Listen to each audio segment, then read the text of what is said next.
everyone. Hello. It's Michelle HOWE from Empath Evolution, and I had a thought that came to mind today, and I figured I would come on and share it with you. Empath, awakening, empathy, healing, right? They all seem to be kind of somewhat related. Compassion, listening. I always knew this, but it became very evident to me today. I went online and I checked out empathy circles. There's a cohort of people in the world that have come together, and empathy is their topic, and they're learning about empathy, and they come together. They've developed circles, much like a lot of, whether it's spiritual, religious, personal development, groups come together. Everyone's talking, right? Talking and listening. And then you have like recovery, and you have those kinds of addiction related, and they come into circles and they're listening and they're talking, right? So it's really obvious to me, and I wanted to kind of bring attention to anyone who is following Empath Evolution, that people are speaking every day. Now, mind you, sometimes it's just they hear themselves talk and it doesn't mean diddly squat. It's just for whatever reason they've got something to say or communicate facts, communicate directions or whatnot. But when you get together and the intention is to, when you call a friend, I got something on my mind, something is bothering me. Or when you get together with a group of girls, at some point or another, or a group of men, well, I don't know how men do this, but I know women do this really clearly. We get together for a specific reason. Oh, we're going to get together and have a ladies' night. Oh, we're going to get together and do like a networking type event. At some point or another, the conversations are there and the connections are made there. And if you have the right person in front of you, they're listening and you're speaking. And that act of speaking, that act of coming together with other people around you and allowing yourself to speak and having a person that's listening to you as opposed to arguing with you, as opposed to going, somebody that's holding space and listening, is a very healing experience. So we don't necessarily notice that. We're just sharing, right? We go for a walk with a friend. We're just sharing what's going on with our day. We call our friend. We text them. We're just sharing what's going on with our day. But when you have that person in your life that's not trying to solve it, but they are listening and just letting you speak, speaking can be very healing for the person that's saying what they're saying, because it's allowing things to, like when you're speaking, you're actually not necessarily thinking because you're busy speaking. And as you're speaking, a lot of times we're listening to what we're saying. If we're really conscientious over what we're saying, and sometimes it's just I'm angry, I'm this, I'm that. We're getting it out, right? We're getting it out. And that's helpful to get something out of your system. Hello. Hello, everyone. It's helpful to get it out of your system. If you have nobody jerking back at you, and if they're just holding that space, it makes all the difference in the world, because it's not like we're going to solve the meaning of the universe, and you're going to just become enlightened and you're going to feel like 3,000% better. You're not going to solve anything per se by speaking.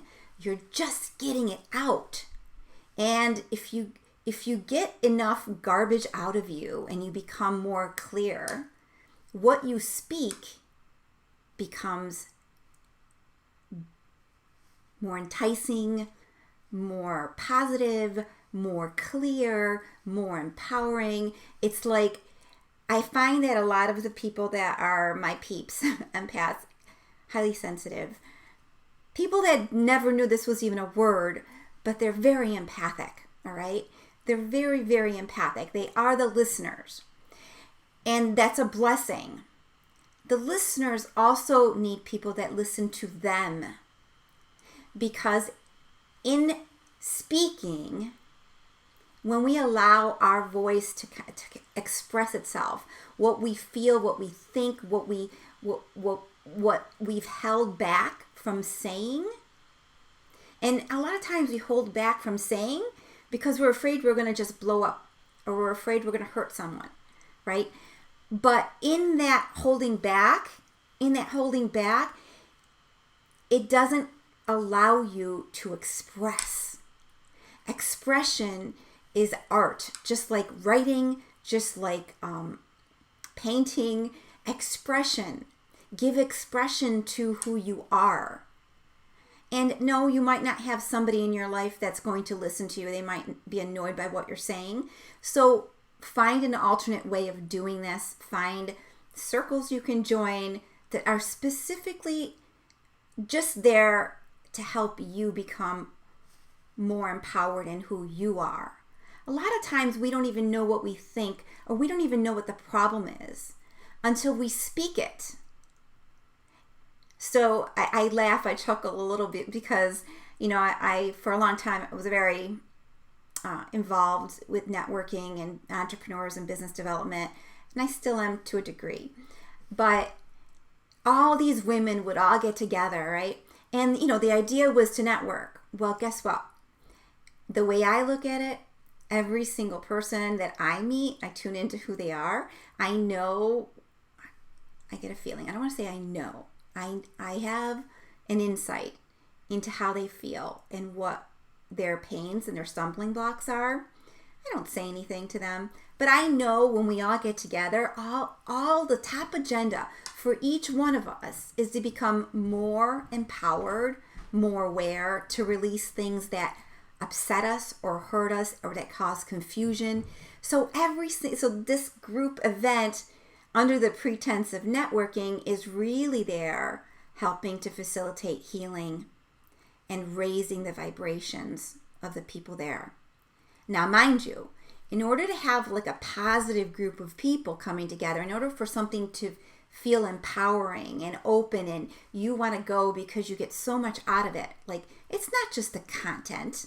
It's not just the people that, oh, this might be a prospect of mine, or this might be someone I could collaborate with. It's not just that. It's the space that you're holding together. And typically the leaders of that space, it's either an empowering situation and you love being there and it allows you to be expansive and feel empowered, or it's tight and restrictive. And, people are trying to control. People are trying to dominate. People are trying to tell you what to do. Like, in all of humanity, we all want to be more of who we are. We don't want shackles on our arms. We don't want people telling us what to do. We close our ears when that happens. We close our ears. And then we become, discouraged, skeptical, annoyed, right? Sarcastic. So, and I was talking to a client last night, and this was a topic, speaking. And, when she was young, her and her mother went at it all the time, constantly arguing, back and forth. She didn't have a problem speaking, but it was all negative. It was all arguing. It was all hard, right? There was no safe space there. There were no high vibrations. And as she got older, she recognized, I better be quiet because I have so much anger in me. Who wants to hear my anger? Nobody. Nobody wants to necessarily, people have a really hard time holding space for someone who is angry. It's very hard to stay there unless you've trained and unless you don't take things personal and unless you have more than a strong foundation of who you are. Heaviness is too much to handle. It's too much, especially when it's over and over and over again. And sometimes we can get lost. We can spin the energy over and over. We're not getting unangry. We just continue to feed the anger, right? And anger in and of itself is very painful. It's very hard to live with that kind of a jarring within you, so feeling how you're feeling, what you're feeling, it's an inner experience. It's just as relevant as the outer reality that's around you. So when you're looking at your sense of happiness, confidence, peace, that sense of I'm safe, that's an inner experience. When you're not safe, you're what? You're anxious, you're fearful, you're agitated. Like that is how your body is responding. And anxiety has no emotion in it. It's not like you're anxious. Your body is jarred. That's what it is. Something has your nervous system is hyped up, feeling out of control, and your body is reacting to that. And there's a certain fear level behind it. Sometimes we don't even know what that fear level is, and sometimes it's not even ours to know. But when you're very empathic, that's the challenge. Understanding there are energetic boundaries that you have to establish for yourself. It's not for other people. It's for you. It's for you to stay within your own energy so that you feel good. You don't feel what she's feeling, what he's feeling, what they're feeling. You don't need that extra. Now, you might end up in some way siphoning it off. It might come into you if you're around certain energies long enough, or if you really, really, really get into someone's energy or into a certain topic, you're going to tap into what's behind that. It might be helpful to you, right? You might love that kind of energy.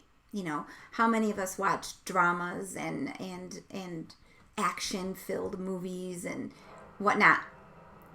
There's the storyline, but then there is the emotion and the energy that comes with that sometimes we enjoy. So my point is, speak.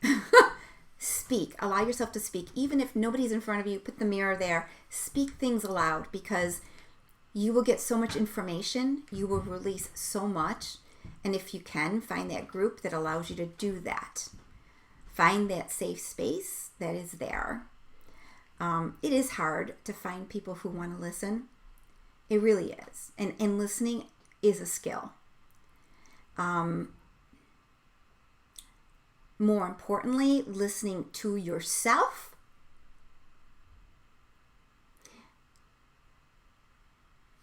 is where the gold is. Okay? You listen to yourself.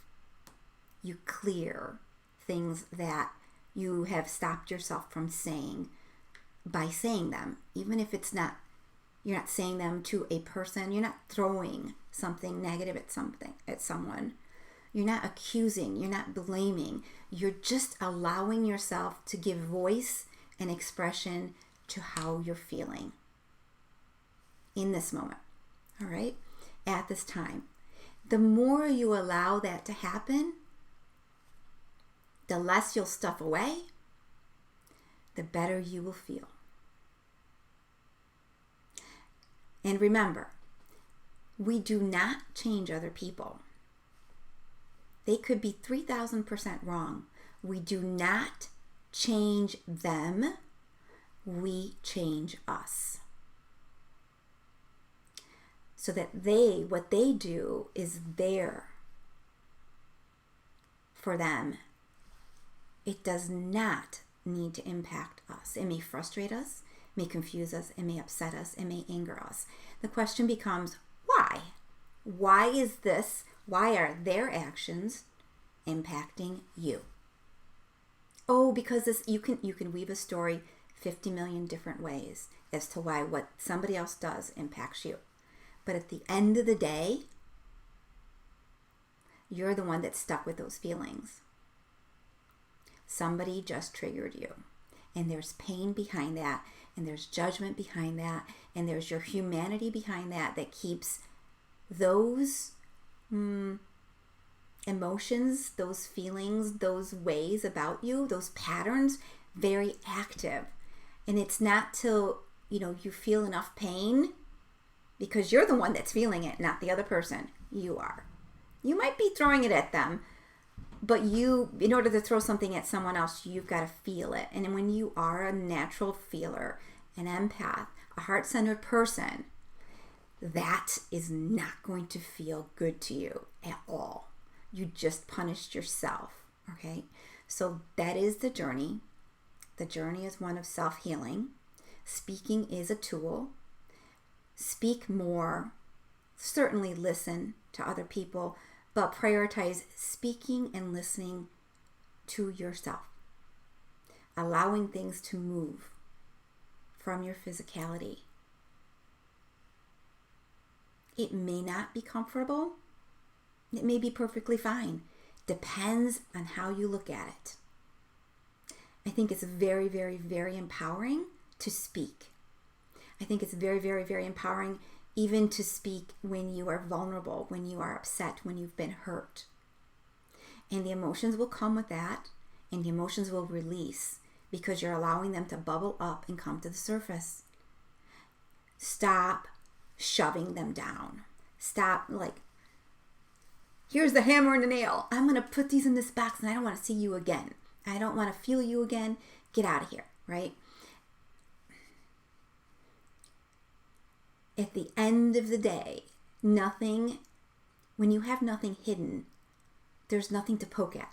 There's nothing to trigger you. Life is just life. Some things are going to be hurtful. People are going to be imperfect. They're going to do nasty things, whether they recognize it or not. They're going to do selfish things, whether they recognize it or not, for their own reasons. It doesn't necessarily have to do with you. Actually, most things that other people do are not really related to you. It says more about them than it says about you. We could be triggering them and they're reacting, right? Oh, so what do? We stop saying things? We stop speaking our truth because we're afraid we're going to trigger them? No. You simply have to, there is an art to this. Speak your truth in a way that doesn't lay blame on another person, in a caring, empowering way that softens and allows the other person not to take defense against you. If you care enough about that person. If you don't care, then just let it go, right? Let it go. Another whole lesson, right? Another whole lesson. So anyway, I am glad that you were here. I hope you learned something. Please comment below. Tell me what your questions are, what you gained from this, what your situation is. I love responding to people. I just get intuitive hits, and I've analyzed a lot of life. I've analyzed a lot of people. It's what I have always done because I was fascinated. I was fascinated by what motivated people to be and who they actually were. And, what I see on the outside, what I see on the inside, and what I'm feeling from this person. Sometimes it's two totally different things. What the outside says, what the image says, and when you tune into that person and who they really are, people put protection around them because they don't feel safe really in the world. And I don't blame them sometimes because the world can be harsh. So when you are that heart-centered person, you are here to learn about yourself and how to use these gifts to empower you and others around you without feeling drained, exhausted, fatigued, overwhelmed, all the things that come when you want to help, when you see and feel the pain and you go in there. And what happens? You come out really dirty. And then you got to fix that. And then you offend them again, and they're really dirty again. And you go in there and you take them out. There's a way of helping, truly helping advance somebody versus enabling and allowing them to continue without learning what they need to learn. And a lot of times people learn from making mistakes and feeling the pain of those mistakes.